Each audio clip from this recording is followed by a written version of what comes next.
everybody. Welcome back to Tango Talks. This is episode 8, and today we're going to deal with PTSD and veteran suicide.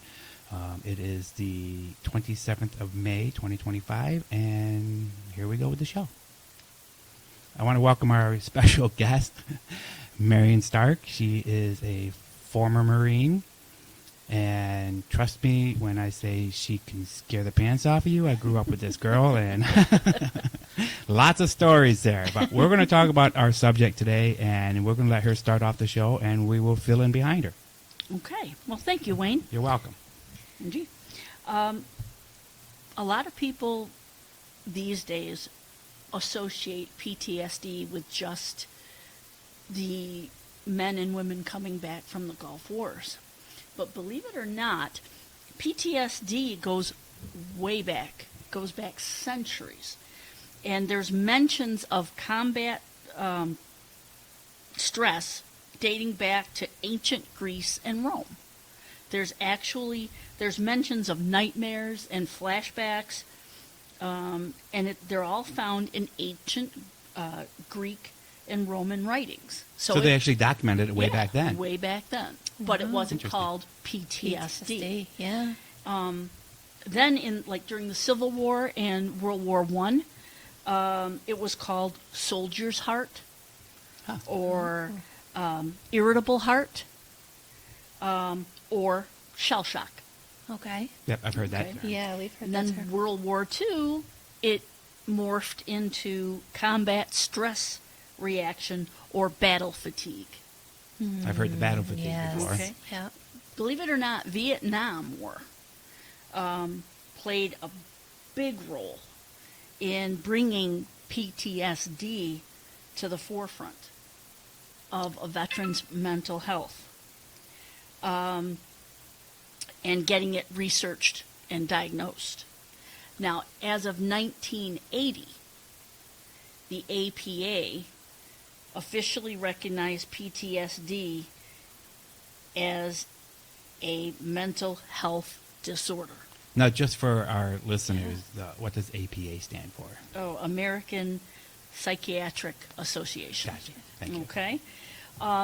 So, It's funny how, I'm sure if you research any disorder, it always starts off as one thing, and then once they learn enough about it, and the psychological community gets involved into it, then they finally diagnose it and come up with an actual term for it. Right. You know what I mean? It's interesting what you just said, like how the variation of the name changed throughout the decades or the centuries actually. and quite to me, sometimes it feels like it's not so much that they documented it and they put this term to describe it. They made it sound something less than what it actually is.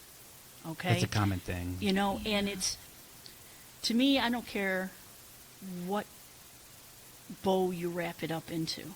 It's still ugly. Yep. And there's too many of them dying because of it. Yes. So. No, absolutely, and then and there's so many forms of it too. You know what I mean? Like if I could access my notes, because I found that it's not just one particular set of symptoms. You know what I mean? There's different. There's depression. Right. There's a whole bunch of different things, and agitation. Yep. So, like, I found this one. It's called intrusive memories. There's, and it gives you the symptoms of it. There's just piles of it on here. I mean, Angela can see me scrolling through all my notes here. There's just, it's there's intrusive memories. There's the flashbacks. There's, certain things can bring it on. Triggers. Yeah, certain triggers. The smell of diesel. Oh, really? Smell of diesel. Oh, you know what? That makes sense, though, because it's just like hearing a certain song. And all of a sudden, you feel like you're back at that time. You know what I mean? Some people, it's loud noises. Yeah, that's the one I think everybody associates PTSD Yeah. with, like loud noises and bangs and like that, and all of a sudden they're like hitting the floor and they're freaking out. And I don't think the general population realizes that it's not the case. You know what I mean? For everybody. Oh, exactly. There's different levels of it and different reactions. We have somebody that we know who won't sit with his back to a door. You know what I mean? Or like here, will never sit there. That always sit somewhere where he can view. It's funny you say that. Because you're like, I'm like you're a little that. uncomfortable sitting right there. But actually, that's not from the military. That's from being brought up with 3 boys. Oh, And they tormented me. So, we'll have to do a segment on sibling PTSD. there's just, like I said, the loud noises. But it's not so much the loud noises, it's the sudden Bang. bang, Yeah. or whatever. It's the smell of diesel. It's the sound of, a train, different things like that. Thunder, Oh, I could see lightning. thunder Yeah, because thunder, it could lightning, sound like exactly. shells going off and fireworks. The rain. The rain. Yeah. really the rain. The rain. Because a lot of the weather, especially in Vietnam, It was rain. they're Was trudging. rain. They're trudging Oh, through the the forest. swamps and Yeah. mud. Swamp. Oh yeah, the rain hitting the rice paddies and oh yeah. See, that's crazy. I would just those are things I would never think of. Right. And it's just sad. Me and Angela have talked about this a couple of times. It's sad that like when I was looking up some of this information, there's other things too that you can associate with veterans. The homelessness and just the lack of jobs and the stigma that some of them have. And that's why a lot of them For- don't get the help. Right. Yeah. Right. Yeah. And I think we say there's still that negative connotation that goes along with that, just those letters, that acronym is PTSD, like that is something that's so, it's a terrible label, nobody really wants to have that association with that. I don't have that. I can deal with whatever. But in a way, it's actually good to have that acronym because, like you just told us, I mean, this is something that's been brought forth now, and now everyone can actually be put into a category and treated as such, to get the healing that they need, the help and healing that they need. Right. And I mean, PTSD these days don't always mean, military associated. Correct. Right. It could be, abuse. It could be, whatever. Yes. And Right, because it doesn't say post-war. yeah. You know what I mean? And, right. and I think right. It's Right. post- and I think traumatic, people, yes. like you just said, Angela, it's got such a negative connotation to it. You know what I mean? Yeah. People hear that and they're like, "Oh, why? What And Yeah. it's just. Oh, I can't. I'm trying to say what People I'm thinking. feel ashamed. Well, that, and I think that on the other side, people don't understand it, so they hear it and they just think, this person's all messed up or something. Yeah. Oh, I You know don't what want to talk. Not about right. it. Yeah. And not Yeah. not taking the time to understand like what the problem really is.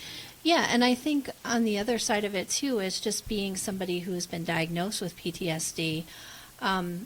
You could have that interaction with that person and they just feel like you just don't understand it all. Exactly. Because maybe you've not been through, the same situation, but maybe you've been through something different. So you can actually empathize or even sympathize with some of the things that are going on. Mm-hmm. But sometimes they feel, the individual who's dealing with that, they feel very emotionally Guarded. guarded and unsupported. Oh, exactly. So I mean, this is something that's, we don't think of it a lot of times, and I think you don't think of it as a very serious condition. Right. That's the other thing. I think people hear it and they're just like, "Oh, okay." It's just Here we go. whatever. They're whining. Yeah, You know what I mean? Yeah. Exactly. Okay, You know, another label. That kind of thing, and I don't think that's what that is. Oh, I think that just having a classification allows, the medical field to actually take care of an individual who has a stress of,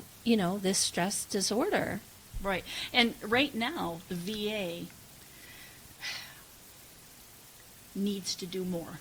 Right. Okay, I have to tread lightly. The VA does need to do more. They recognize that. They have done more, and you can see that it's improved, but they need to not just consider it a clinical issue. It needs to be put to the forefront of their priorities and as a medical issue. Now, do you think that's a budgeting issue or just like lack of personnel? Or both? It could be a little bit of both. Yeah. Okay. There are a lot of different things that have been done to help, but just like anything else, more. You need to do more. Yeah, I agree. I think that our veterans are greatly forgotten.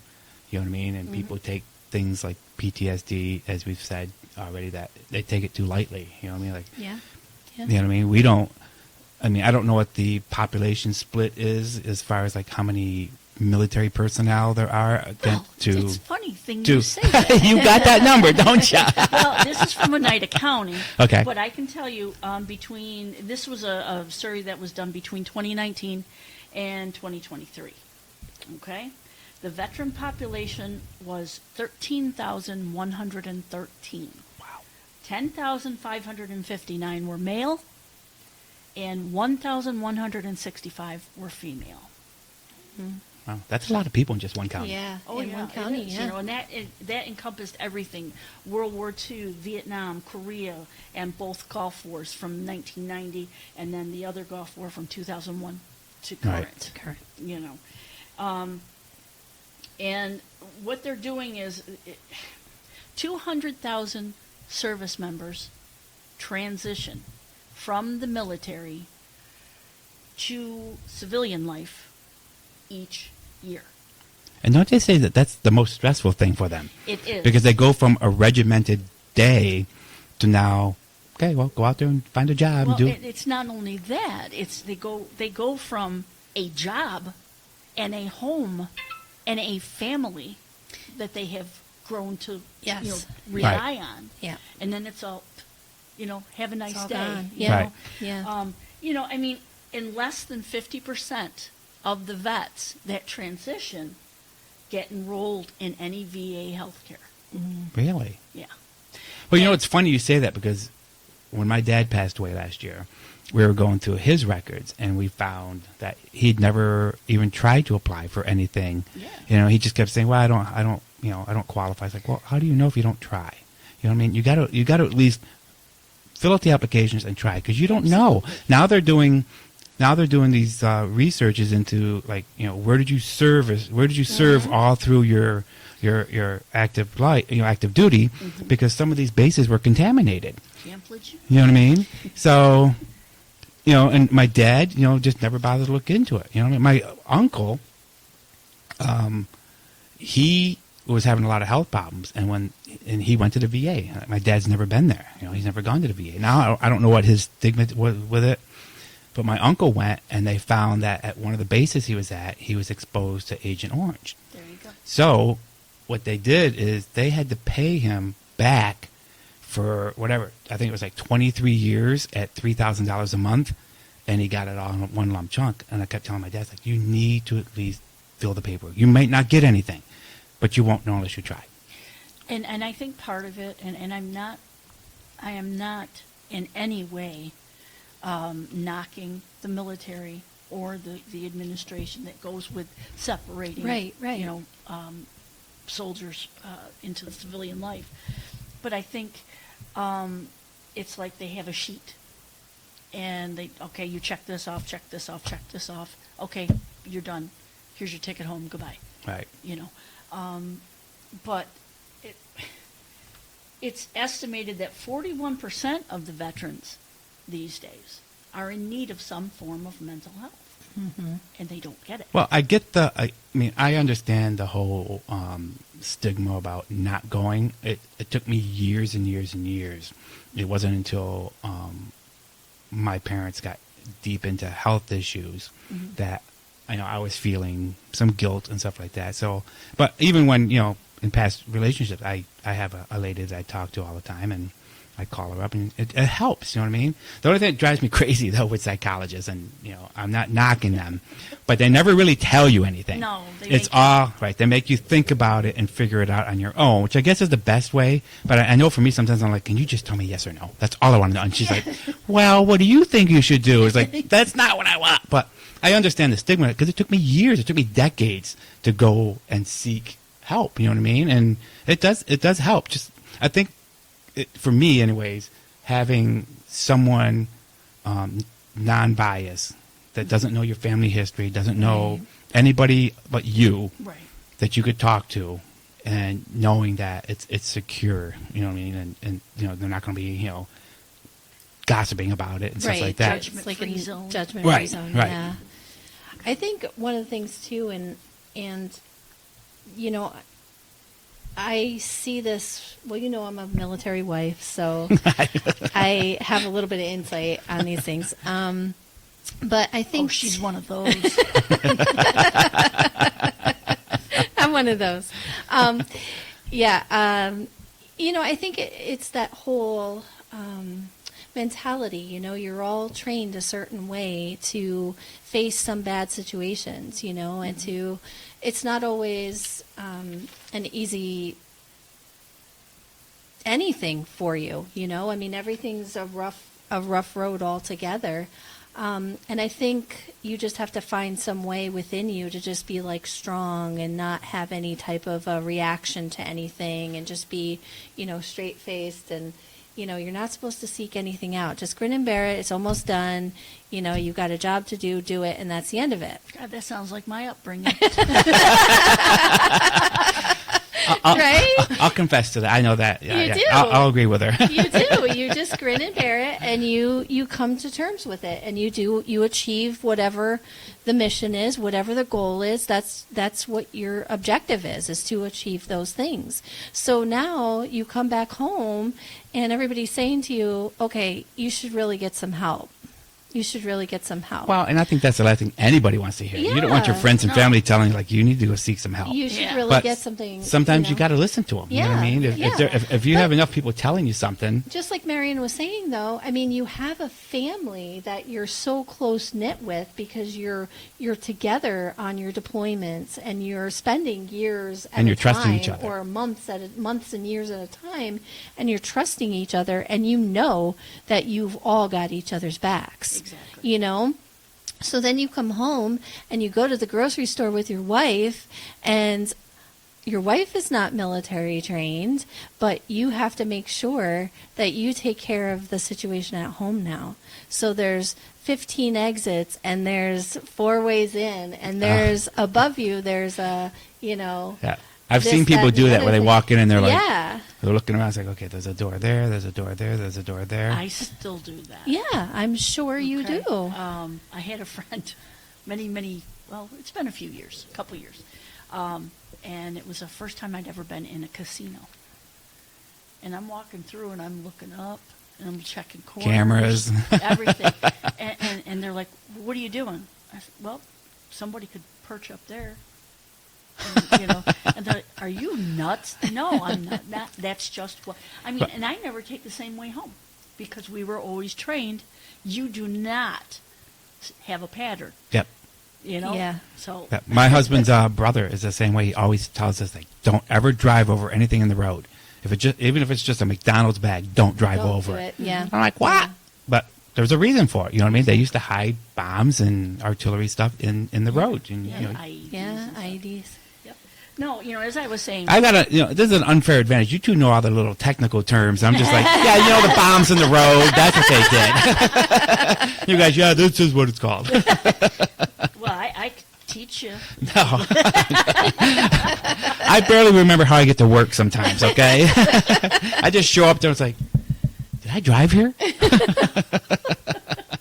But, as I was saying, like I said, it's an estimated 41% of the vets that are in need of this mental health programs every year. Mental health and suicide are 2 very difficult things to get your arms around, but that's what you have to do. You have to get your arms around them and tell them. You don't have to say, oh, it's going to be okay, Right. but we're here. Right. We got you.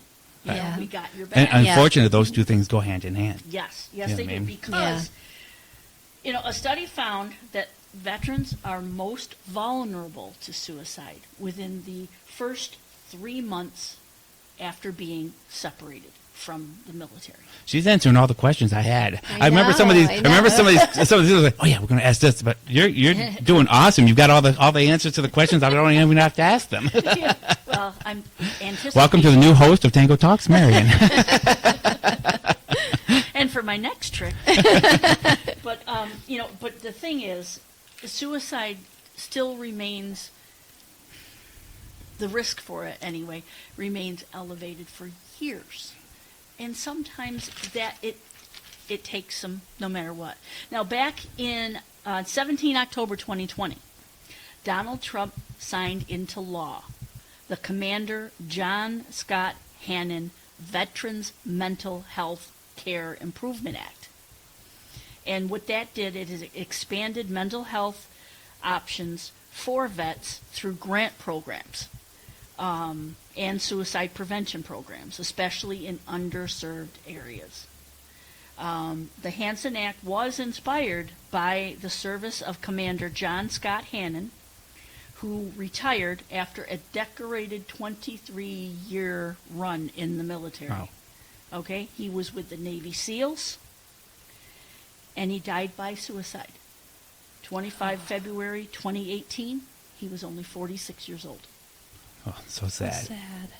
So sad. So, but this act opened the door so that, you know, we can get some grants for community programs. Right. Roughly 17 veterans commit suicide per day. Per day? Per day. That's awful. Okay? That's really sad. I mean, suicide to me, in any means, whether it's military or not, just it always It's a very brings a tear to me, because I always just think like this person had nobody else in their mind. They had nobody else to talk to. it's a Sure. very Yeah. permanent solution to what could be a temporary problem. Right. And I've had several friends growing up that have committed suicide, and it's just it breaks my heart. You know what I mean? It's like, you couldn't call me. I mean, maybe we weren't the best friends, but it's like we may not have been the best of friends in high school or anything, but I would have listened. You know what I mean? And That's it, just So, you know, I tell people, you know, because I am now, well, as of tomorrow, I will be officially installed as the commander for the Holland Patton Legion Post 161. I saw your plaque. You know why? Why? We did it. I saw your name on the monitor, and I was like, wait, and I'm reading, it's like, I know her. Well, congratulations. Yes, yay. Thank you. But, you know, I tell the guys and gals in my post, because not only do we have the Legionnaires, but we have the Sons of the American Legion, we have the Auxiliary, we have the SAL Riders, we have a Riders chapter, you know, they motorcycles. You know. Yes, yep. But, and I tell them, you know, when I see them kind of down or whatever, hey, dude, come talk to me. I got broad shoulders. They match my broad ass. So, you know, it Yeah. gets them to giggle like you just did. Yep. But then it's like, oh, okay, I can talk to her. And they know whatever they talk to me about, it stays right with Right, us, right. you know. And, you know, if I can point them into a direction to, okay, this, you need to talk to this person, or let's call this person Yep. up. You know, Everybody at some point in their Yeah. life always needs somebody extra to talk to. Yeah. And I've done it with customers. I've had customers come in because you get to know them and learn them. Mm-hmm. And I had a girl come in, and she wasn't her normal like sparky Yeah. thing. I was like, "Are you okay?" And she just stopped and looked at me. She's like, "Why would you ask that?" I said, "Because you don't seem like you're yourself." And then she kind of got a little teary, and she was like, "Well, this is happening. This is happening." It's like, "Can I give you a hug?" You know what I mean? And it made her feel better. You know what I mean? And I did it to another person. It was a guy, and same thing. You know what I mean? And he'd come in. It's like, "Are you okay?" And he was telling me, a bunch of things that had happened. Friends had passed away, and he was having a hard time with it. And I was like, "Can I give you a hug?" And he just stood there, and he's like, "Really?" I'm like, yeah. And I gave him a hug, and he just said thank you, and I really needed that, and I think that, and just listening to people, Exactly. That's why the good Lord gave you 2 ears and 1 mouth, so you can listen twice as much as you speak. Yeah. I like that. Yeah, I like that. I'll tell you a story. In my capacity of a Legionnaire member, I had occasion to listen to former National American Legion Commander C. Hafer. They do a visitation once a year, and his was last year, and he started a program called Be the One. It's regarding combating veteran suicide. Be the one somebody can come to and talk to you about Exactly. anything. You don't see Joe for 2 or 3 days. Call him up. How you doing? Let's go have a pop. Whatever. And because I don't drink, but anyway, anything like that. Just be there for them, Right. so that they have a sounding board. A lot of times, that's all they want or need is somebody that can just listen and absorb it. But what he was talking about as the national commander, he would always do these visitations and tour different legions, different districts as they're divided into New York. And one of the districts he visited, he was talking to the commander, who was in a wheelchair. Commander was telling him about his life, how he had gotten out of the service because of his injuries, and after a couple of years, bad luck, the trauma, everything else, lost his home, lost his family, they just couldn't take it anymore, and he was on his, pardon the pun, his last legs. He didn't know what to do. The only thing he thought he could do would be to end it. So he decided to go to a group to see if maybe, he could get some camaraderie. He walked in, and a rather crusty person said, "Son, I fought my war. I'm not fighting yours." Mm. So that's kind of like shutting the door right in your face, Right. He went home, got a revolver out, loaded it, put it to his head, and pulled the trigger. It didn't fire. Mm. He recocked it, pulled the trigger. It misfired. It didn't fire again. So he took that as a sign. I was going to say the same thing. I'd be, all right, there's... Yeah. He took that as a sign, and he made his way into a legion. The fellows at that legion welcomed him with open arms, helped him get the help he needed to get back on his feet, and he became the commander of that legion. That's awesome. I'm getting chills just... I know. Yeah. That's a great story. That's really awesome. great But story. that's what it's all about. Be that one. Be the people that can, reach out and help these people pull themselves up, and don't just sit there and say, "Oh, well, go." He's in a bad mood. Yeah.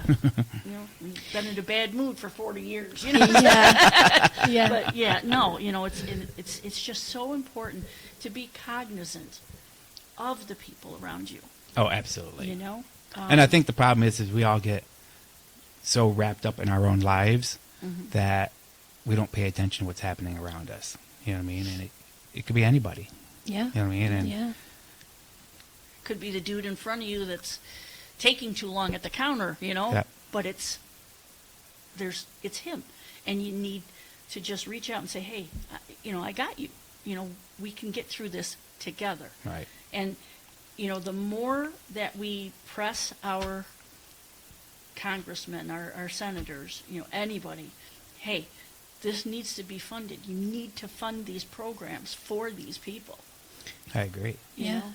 But how do you, now that we're saying all of these things and the things that we should be doing, which almost sounds like total common sense for anybody, like it just being, in my book, that's just being a good human being. Exactly. But how do you get involved in some of these things? Like how can you even, like talking to our congressmen, how do you get big enough groups to sign letters and do things like that? Like how do you go about getting involved like It that? only takes one. It only takes one. All you need See, to I know what you're saying, Angela, because I feel, for myself, I always feel like, well, I'm one person. What can I do? You know? but Yeah, it but- only takes I know. one. I know. And then you hear it in almost everything that has to do with any kind of voting type thing. You know, you could be the one person that sways that whole thing, you know? Yeah. Yeah.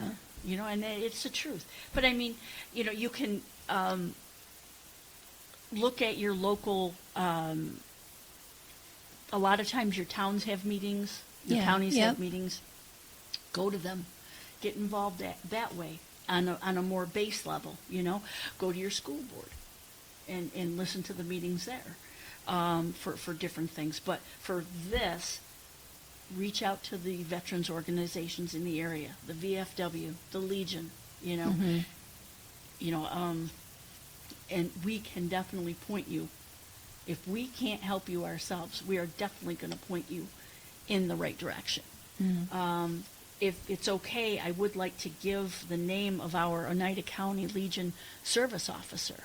Sure. All right, his name is Dan Clark, and he is a hell of a guy.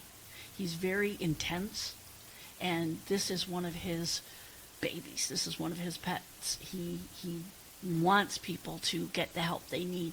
He wants people to get to the VA and get the help that they Right. deserve. I have his phone number, if that's okay. Yeah, absolutely.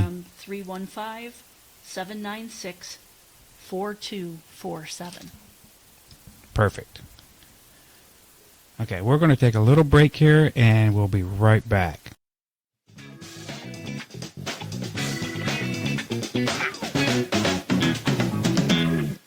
All right, thank you everybody for tuning back in. We're resuming our episode after I got my cocktail refilled, because we all know how important that is to me. And we're here talking with Marion Stark, and today's topic is PTSD and veteran suicide. We do have a number. Again, we're going to give that number out again. It is 315-796-4247. That is for Daniel Clark. He is the Oneida County Legion Service Officer, and he can get you connected to any help that you may need. That's awesome. Another thing that I'd like to talk about, we were talking about it during the break, is the Citron military program. See, and I never heard of that, you know, and they're local. Yeah.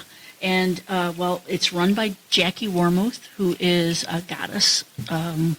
She is amazing at what she brings to the table for this program. And I also, Wait, is that the Warrior Retreat? that's the annual Warrior Retreat.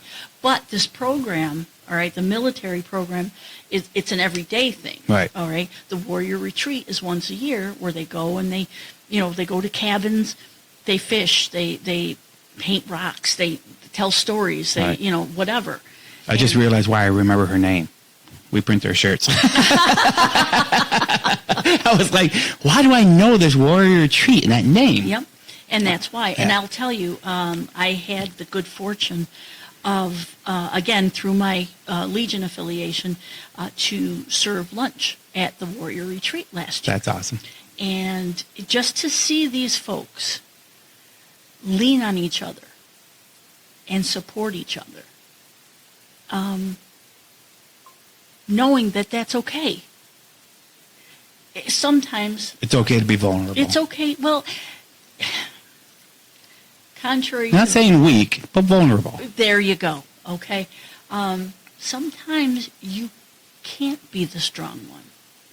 Sometimes you need the help. Right. And they see that it's okay to ask for the help. Right. Nobody puts them down. There's no shaming.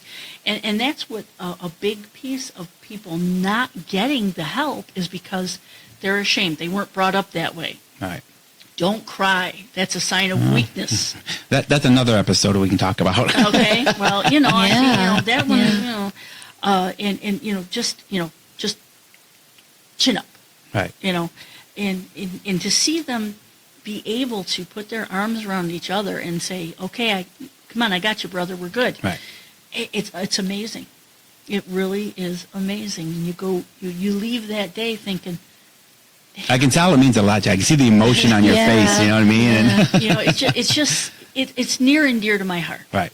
Okay, and this year's national commander is actually continuing the Be the One campaign, and he's putting more and more emphasis on buddy checks. Right. Which is basically, like I said, you hadn't seen Bob for a couple days, give him a call, stop by his house. Yep. You know? Oh, yeah, absolutely. Something. So, it's always just to let people know they can connect. Yeah. That's the big thing. Be approachable. Yeah. Well, I mean, it means something that, to have somebody call you and just say, Hey, how are you? how are you? How you doing? What's going on? What have you been doing? Exactly. Now, do I remember, you're a military family, right? My dad was in the Marines, Yep. yes. Okay. My brother retired from the Army. I won't hold that against him. I think that's the other reason why we didn't have our other guest tonight. Yeah, my brother retired after over 35 years. Oh, God bless. Multiple tours, Kuwait, Iran. He was in Egypt, which was not a friendly place for Americans either. And, he, I think, suffers. And he'll readily admit it, but he's like, oh, it's okay, And I told him, talk to me. I'm here, I can understand some of the jargon, but, Right. you're Army and, I'll just have to dumb it down just a little bit. And that gets a giggle out of him. Yeah. But my dad was a Marine. His uncle was a Marine. From the time I was in 6th grade, whenever the guidance counselors would ask, what do you want to do? I want to be a Marine. 2 days after I graduated high school, damn it, I was in the Marines. I know, after graduation, it was like, where'd she go? She just disappeared. And then I came back. I was afraid to look too hard. I was like, somebody watching me. It's like if I searched the name too many times, it's like somebody going to show up at the house. Like, wow, are you looking for her? We went to high school together. She's my friend. He's on that list. But I miss my military. I do miss it very much. I got out because I was a single parent, and let's face it, if the military had wanted me to have a family, they would have issued me one. Okay. But I don't regret my decision getting out, but I do miss it. Right. I do miss it every day. In fact, if you look at my phone's still military time. 1901. Yeah. But and my son will say, oh, you're not in the military anymore, and I got to go to the head, It's the bathroom. So, different things. But it was structured. It was disciplined. Right. You knew what you were. Even if you were bad, you knew what you were. And then you get out in the civilian life, and it's like, that's not how that works, Yeah, yeah. So I mean, I don't have PTSD. I don't have any of that. But I mean, I can certainly understand Right. how and why it happens, because it's culture shock. Right. Yeah, Like I said, yeah. you're leaving one family, and like I said, this rigid discipline and structure, and you knew what you were. Right. You knew what you were.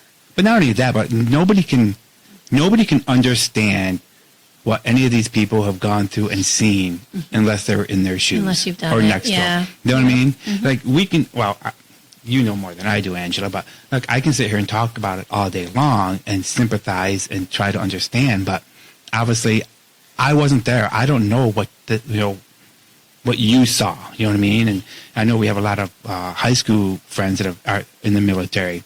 I don't know if they've seen, you know what I mean? So, you can try to understand and listen and be compassionate, but you can't say like, oh, I understand.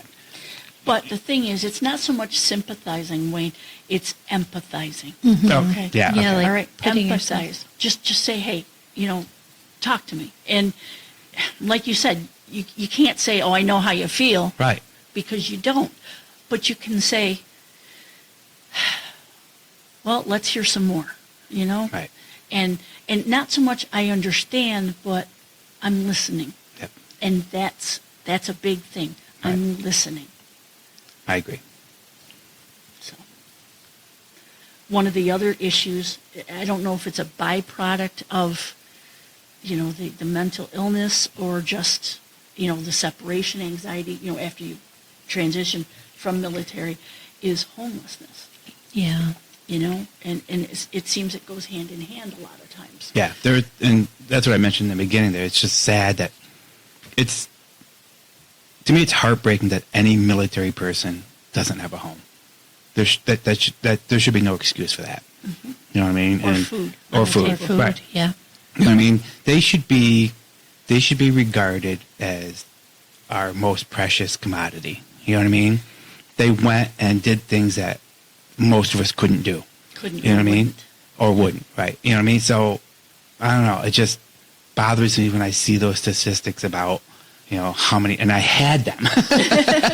Well, I helped you. I had all those, and I was going to talk about And you were so well prepared. You were. But it's just so heartbreaking that, you read those statistics that, 41,000 are homeless or, and it's like, why? Why? Yeah. There should be no, I don't care what the problem is, or the reason for it, but the government should be, I'm not trying to bash the government, but I'm just saying there should be more to help them so that if they are behind on their mortgage, that somebody can step up and help them. Or if they don't have food, somebody should be able to, give them food. I know Angela and I are looking to feed our vets. I agree. They're a great organization.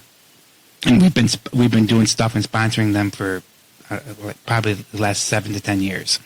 But me and Angela have been trying to work on a project here where, we want to raise money for local, like Richfield Springs area vets. You know what I mean? Because what thoughts have you gotten? Have you put anything on paper yet? Or we've kind of scribbled things down, but we're trying to find a way you to. don't scribble.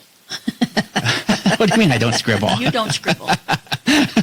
But it's hard for some reason. Like I've reached out to the VFW here a couple of times. I don't get a response. I've reached out to the Legion. We don't get a response.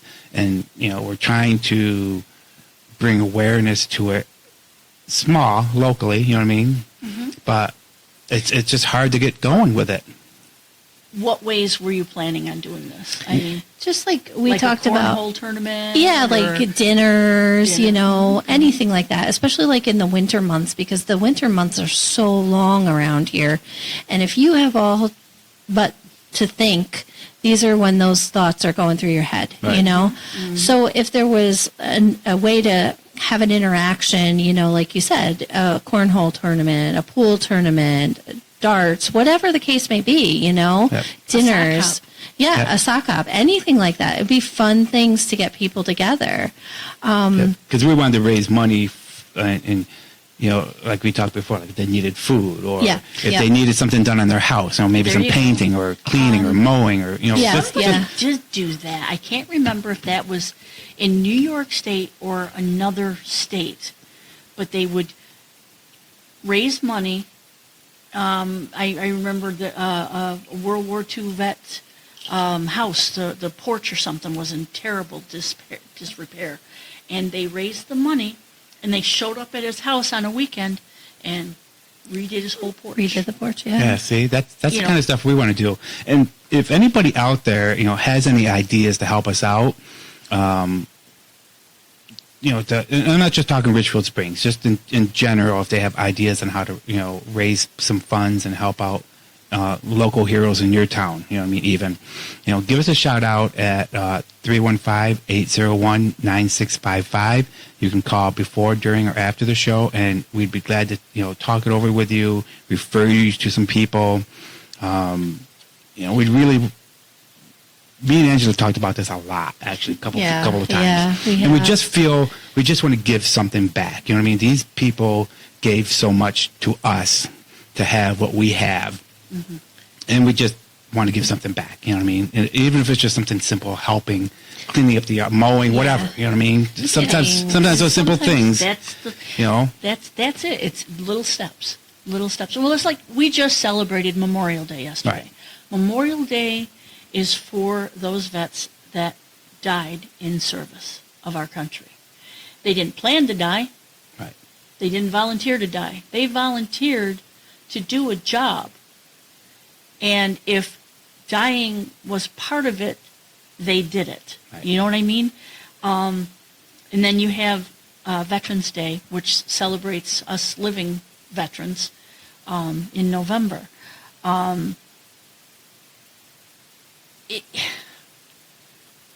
It's just really important. I'm not saying you have to put veterans on a pedestal, okay? But respect them. Absolutely. Give them respect, because some of them have lost their self-respect. Give them your respect. Absolutely. I agree. Mm-hmm. And I do feel like it's really, I feel like some of that has been lost over the years, you know, and that's our fault, you know, because I know I was raised like that because I had military in my family and, you know, several uncles and aunts even who have been, you know, in the military. And I was always taught that this is, you know, that's, you thank them for their service. You know, it's respectful to, you know, just to do things for them. They're paying the ultimate price. Right.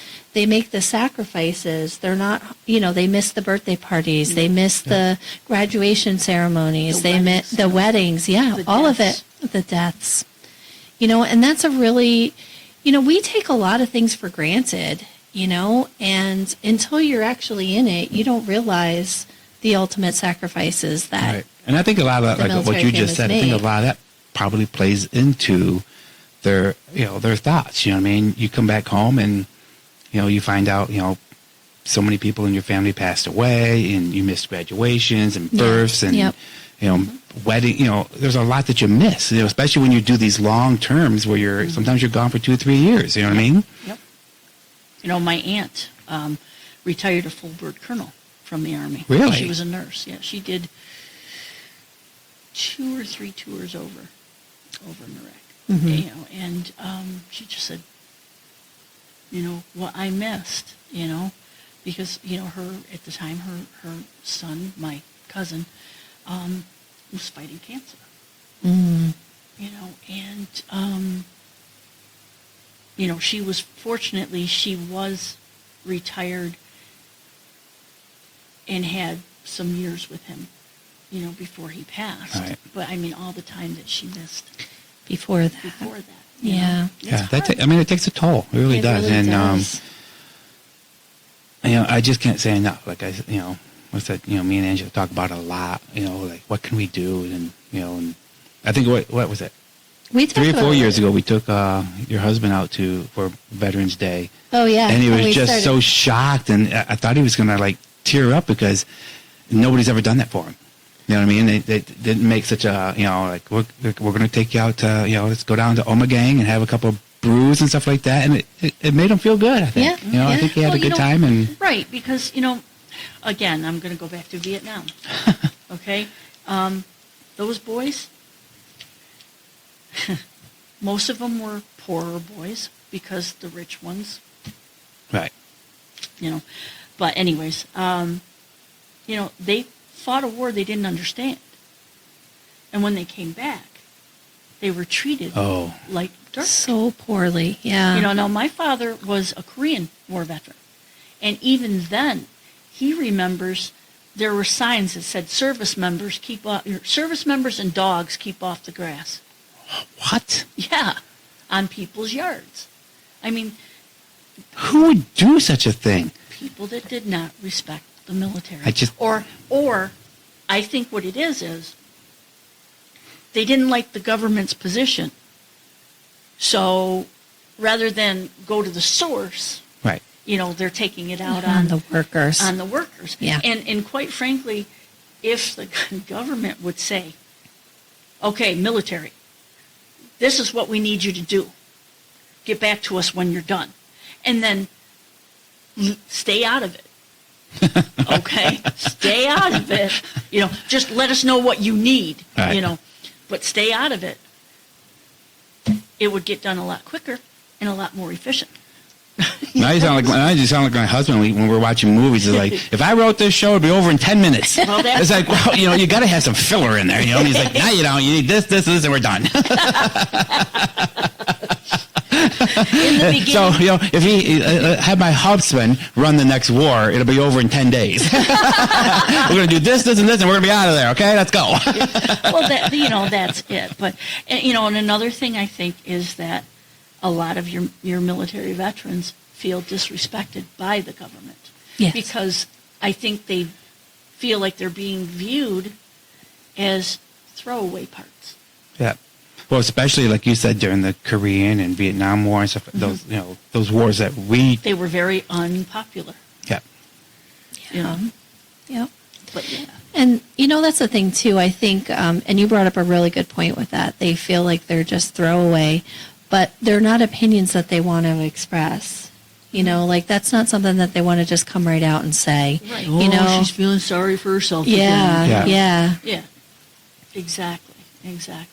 But I mean, there's a lot that people can do. The fact that you guys want to do stuff, I mean, that's great.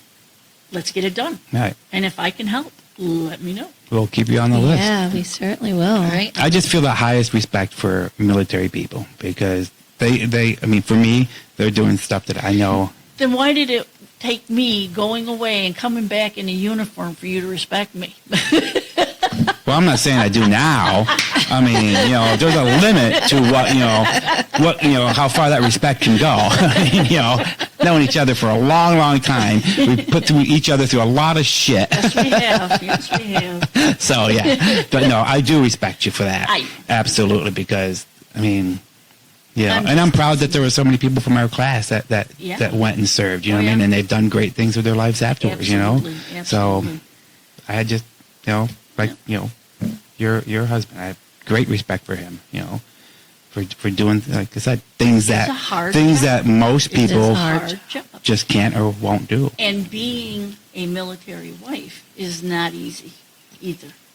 And I respect you, and you have my, you need to be blessed because I'm telling you. She holds her own pretty good, trust me. I know. Well, I'm sure there's been days when she's picked up some stuff. Yelled into a pillow, So me, I have a punching bag, so I'm good. I always wanted to, I know I'm getting way off topic, and this is my trait.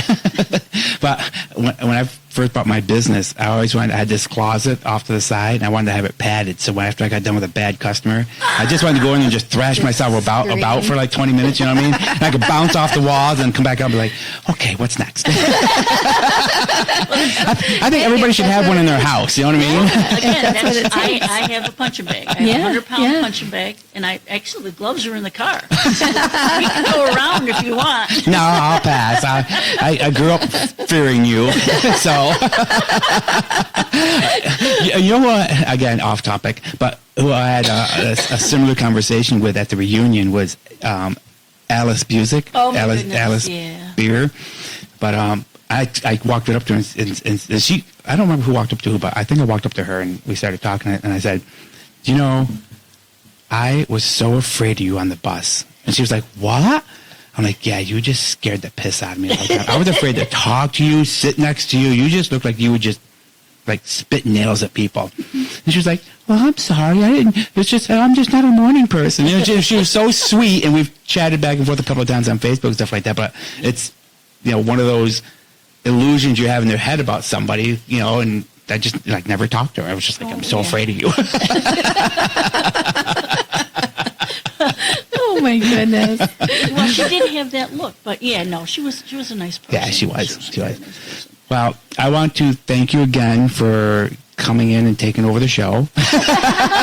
No, we love that because we've not really had any guests yet, and you're our first, and we're really excited that you were. Yeah, and it was. Thank you. I think it makes us excited now to have more people. And you did such a great job, so much information, and we certainly appreciate it. And God bless you for being a Marine. You. Well, thank you. I know somebody will. Somebody will hear this and be like, "What?"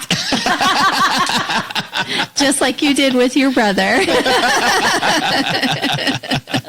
thank you, Marion. Thank you for your service. Thank you for this. This was really great. Yes. Thank you. When people tell me, because we march. My Legion marches, and every once in a while we'll be marching, and we'll hear someone from the side of the road or whatever. Thank you for your service. I always turn around and say, you were worth it, because that's what it's all about. Oh, that's an awesome saying. That's I like an awesome that. statement. Yep. Really is. I think that makes people think like I would stop if somebody said that to me. I'd be like, oh, they really did do it for me. Yep. Yeah. Absolutely. Yeah. Absolutely. Well, thank you for having me. This was my first podcast. And I was a little nervous. Thank you for, breaking me in gently. and it was my pleasure. Again, it's something that's near and dear to my heart. And if you can think of anything else that I may be able to assist you with, or maybe have another podcast about different things, let me know. I'm open to it. Awesome. We could have a returning guest. Yes, absolutely. And maybe I'll We bring Dan appreciate with it. me the next time. Oh, there you go. Awesome. Well, thank you again. All right. Well, you. thank you. Once again, thank you everybody for joining us today. We hope you were mildly entertained. If not, who cares? Tango Talks was recorded in front of a totally digital audience and is a division of HM Print Design LLC. Please do us a favor and like, share, follow everywhere you can. Till our next cocktail, this is Angela and Tango saying Skull.